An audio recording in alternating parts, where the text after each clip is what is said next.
네, 여러분들의 투자가 행복했으면 좋겠습니다. 캐시메이커 문서진입니다.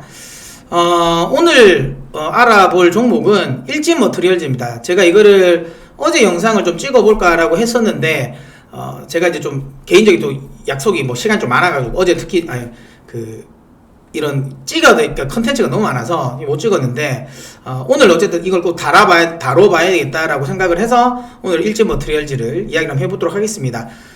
일진머티리얼즈는 개인 투자자분들이 굉장히 많이 가지고 계실 거예요. 왜냐하면 2차전지 관련 종목 중에서 그래도 가장 이제 손이 가기 좀 쉬웠던 종목이었고, 왜냐하면 다른 것들 막 급등할 때 상대적으로 급등을 또 덜 했죠. 그러다 보니까 이런 구간대에서 많은 개인 투자자분들이 많이 샀을 거예요. 그리고 뭐 요럴 때도 팬데믹 요때도 많이 샀을 겁니다. 그러다가 한번 이렇게 세게 이제 급등이 나와주면서 그래도 개인 투자자분들이 좀 괜찮게 또 수익을 또 거뒀던 분들도 계실 것 같고요. 그 다음에 이제 최근에 아무래도 또 조정을 주는 구간에서도 2차전지 관련 종목들이 괜찮다라고 하니까 요거를 또 가지고 가신 분들도 꽤 많았을 겁니다. 그래서 개인 투자자분들이 많이 가지고 있을 것 같은 종목인데, 일단 제가 개인적인 생각에는 저는 원래 예전에 뭐 TV 방송에서도 이야기를 했지만 저는 2차전지 소재 업종 중에서 일진머티리얼즈를 저는 개인적으로는 좋아하지 않습니다. 일단 결론은 사지 마요예요. 사지 마요고, 다만 내가 이걸 들고 있으면 지금은 팔면 안 되지만 반등하면 또 팔긴 해야 돼요. 반등 시 매도 이것도 일단은 드릴게요. 자, 자세하게 제가 왜 이렇게 보냐면 일진머티리얼즈가 주력으로 하고 있는 게 결국에는 동박사업이잖아요. 동박사업인데 2차전지를 구성하고 있는, 그러니까 예전에 제가 뭐 나중에 한번 제가 2차전지 관련 한번 이 특집 영상을 한번 한번 드릴게요. 근데 일단 지금은 2차전지 이 업종 내에서 2차전지 업종 내에서 많은 것들이 있잖아요. 많은 것들이 있는데 지금 현재 예전에는 이 뭐 2차전지 소재들이 가격이 안 올랐을 때는 큰 게 문제가 안 되는데 요즘은 2차전지 가격이 워낙 많이 올랐잖아요. 그래서 처음에는 워낙 이제 그 코발트 가격이 너무 많이 오르니까 뭐 이걸 이제 대부분 이제 삼원계 쪽에서는 이제 하이니켈을 하지 않습니까? 그래서 니켈을 좀 많이 아무래도 니켈이 좀 더 싸니까 그래서 이제 이거를 좀 많이 들어갔었는데 코발트 가격보다는. 근데 이제 이 양극재 쪽에서도 사실 이제 니켈 자체도 너무 가격이 올랐죠 요즘에. 그러면 이 가격도 높았고, 그 다음에 이제 양극재 쪽에서는 이제 갈 만큼 갔어요. 니켈이 지금 거의 뭐 900까지 갔잖아요. 그러니까 거의 뭐 최고로 니켈 비중을 많이 늘린 만큼 그 양극재 쪽에서는 가격 단가 인하를 할 수 있는 효과가 없는 거예요.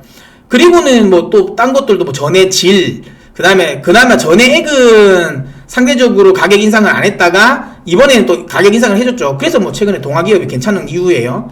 예. 다른 것들은 다 인상분이 전해질, 그 첨보 같은 애들, 이런 쪽은 먼저 가격 인상을 다 해줬어요. 근데 전해액은 안 해줬는데 이거 이번에 해주면서 동아기업이 최근에 흐름이 괜찮은 게 그런 거고, 어쨌든 뭐 이런 것들도 다 인상이 다 됐어요. 다 됐고, 그다음에 다들 알박도 알루미늄 가격이 많이 올라가고 뭐 이런 것들이 다 많이 됐어요. 그러다 보니까 이 최대한 그 2차전지의 성능을 높이고 싶고 거기에 가격은 더 낮추고 싶다. 그러다 보니까 요즘에 많이 집중하는 게 뭡니까? 음극재 쪽이거든요. 일단 첫 번째 음극재에 대한 개발을 좀 많이 하고 있습니다. 그러니까 제가 이제 우리 뭐 고객들이 가장 많이 가지고 있는 거죠. 나노신 소재. 제가 나노신 소재를 계속 이제 강조를 했던 거, 급등하기 전부터 이게 대주전자 재료만큼 한번 세게 갈 것이다 라고 했고, 이제 그러니까 배터리 셀 업체들이 지금 집중할 거는 확실하게 음극재 쪽일 거다라고 이야기를 했던 부분이에요. 그러니까 음극재에 대한 개발을 좀 많이 한다. 상대적으로 음극재가 2차전지에서 차지하는 가격이 비중이 작아요. 그래서 음극재 쪽은 조금 더 가격 인상을 하더라도 해볼만하고, 또 하나 양극재는 개발될 만큼 개발된 상태에서 이제 음극재 개발을 통해 가지고 뭐 수명이라든지 그 다음에 성능을 향상시킬 수 있기 때문에 그 음극재 쪽에 지금 투자를 많이 하는 거. 또 하나는 동박을 지금은 줄이는 거예요.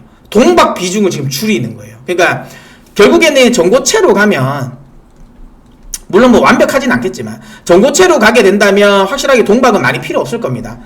일단 그렇고, 또 하나는 2차전지에서 그러니까 동박이 차지하는 무게 비중도 한 20% 돼요. 그러니까 아무래도 무게를 낮추는 게 2차전지 입장에서는 좋거든요. 그래, 무게가 낮아야지 아무래도 에너지 효율이 높아지니까. 그리고 그 다음에 여기서 또 동박이 2차 전지에서 차지하는 소재들 중에서의 비중 역시도 15%가 넘습니다. 15%가 넘어요.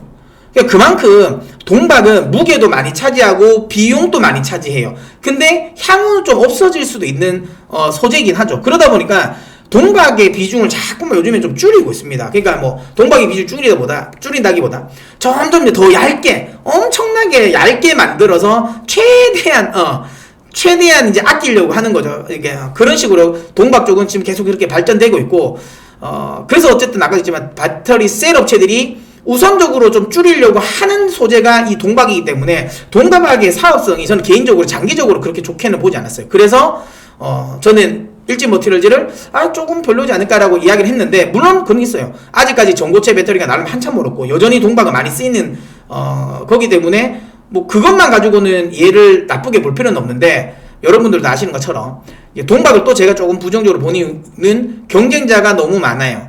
시장이 너무 많이 뛰어들었어요. 그러니까 일진머티리얼즈가 예전에는 거의 동박은 독점이었잖아요. 그러다가 요즘에 어떻게 됐어요? SKC가 들어오면서 독점 구조 깨졌죠. 그 다음에 이제 올해부터 고려아연이 들어옵니다. 들어오면서 이거 점점 경쟁이 심화됩니다. 이제 조만간 LS도 들어오죠. 그러니까 지금 여기에 진입하는 사업자들이 너무 많아요. 근데 이 진입자들이 쟁쟁한 사람들이야. 캐파 싸움에서 얘가 이기기가 좀 어렵습니다. 결국에는 나중에 되면 이게 기술력도 기술력이지만 나중 되면 결국에는 규모의 경제거든요. 결국에는 규모의 경제로 나가야 되는데, 일진이 규모의 경제로 SKC나 고려아연이나 LS를 이길 수 있을까라는 생각을 하고 있었을 거예요. 그러다 보니까 지금 일진머티리얼즈 대표 입장에서도 지금이 어찌 보면 가장 좋을 때죠. 가장 비쌀 때니까, 가치를 가장 많이 받을 때니까 비싸게 팔려고 한 것 같아요. 그래서 지분 매각을 염두에 두고 있는 거 아닌가라는 생각이 들고요. 시장에서 대주주가 지분 매각 한다는 건 무조건 악재는 맞죠. 악재는 맞고 그로 인해서 하락은 한 건 맞습니다. 다만 그러면 지금 이 종목을 팔아야 되냐? 그거는 아니다. 왜? 일단은 파는 주체가 롯데케미컬이잖아요. 그러니까 이거를 인수해가는 애는 롯데케미컬이에요. 그러면 기본적으로 그러니까 이쪽에 일진머티리얼즈를 그러면 이제 롯데머티리얼즈가 되겠죠.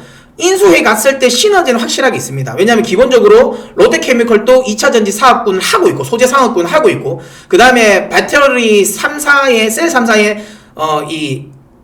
납품을 하고 또 있고, 그 다음에 또 중요한 건 어쨌든 같은 소재 업종으로 나오는 연결성도 있고 연관성도 있고, 또 하나는 자금도 탄탄하잖아요. 아까 말한 것처럼 SKC나 고려아연이나 뭐 LS 같은 애들이랑 사실 규모의 경제 싸움에서도 해볼만 해요. 뭐 그런 걸 감안하면 일진머티리얼즈가 롯데케미컬이 인수되는 건 좋은 거예요. 좋은 거지만 단기적으로 시장 참여자들이 생각했을 때는 어쨌든 이제 더 이상 이걸 돈을 뽑아내기는 힘들겠구나라는 생각을 했다라는 거죠. 대주주가. 그게 이제 부정적인 요인이라고 보시면 됩니다. 그래서 급락을 했다라고 보시면 되고요. 일단 하락은 이때 이미 했고, 이렇게 이야기 드릴게요. 그러면 내가 이거를 가지고 그러면 계신 분은 어떻게 해야 되냐? 팔면 안 돼요.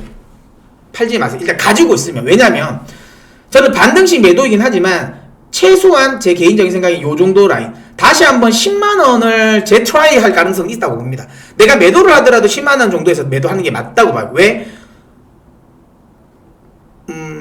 인수하는 기업이 좀 약간 약했던 기업이라면 모르겠는데 롯데케미컬이 인수를 한다라는 거면 괜찮아요. 충분히 올라올 수 있는 요인입니다. 그래서 10만원 정도까지는 한 번 더 트라이를 할 것 같고요.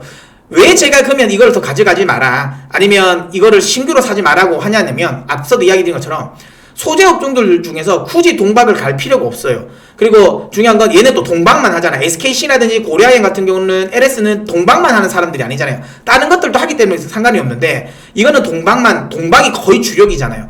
그러니까 그렇기 때문에 얘는 그 경쟁 심화의 출혈이 있을 수밖에 없어요. 그래서 만약에 내가 2차 전지 소재 업종을 한다면 굳이 일진머티리얼을 살 이유가 없어요. 오히려 응급제 쪽으로 하시는 게 훨씬 더 지금 더 유리합니다. 더 좋은 게 훨씬 더 많아요. 그래서 내가 2차 전지 소재 업종을 신규로 매수하고 싶은데 일진머티리얼즈가 많이 떨어졌으니까 들어간다. 안 된다. 안 된다. 물론 뭐 단기 트레이딩은 안 하겠지만, 하지만 내가 좀 장기적으로 본다? 이건 아닙니다. 다른 걸 하세요. 응급제 쪽으로 하시는 게 훨씬 더 맞고요. 다만 내가 이미 가지고 있어서 내가 물렸다, 그러면 팔 필요는 없어요. 왜냐? 어쨌든 이걸 M&A를 할 때 인수를 하는 기업이 나쁘지 않는 기업이에요. 캐파 증설 싸움에서 밀리지 않을 것 같다라는 생각이 들기 때문에 한 번에 더 반등은 나올 수 있을 것 같다. 그래서 10만원까지는 반등이 나올 것 같으니까 지금은 만약에 가지고 계신 분이라면 매도를 하더라도 10만원까지는 기다려 보시고 매도를 하셨으면 좋겠습니다. 아시겠죠? 네. 자, 그러면 오늘 또 주식 마유는 여기서 마무리하도록 하겠습니다.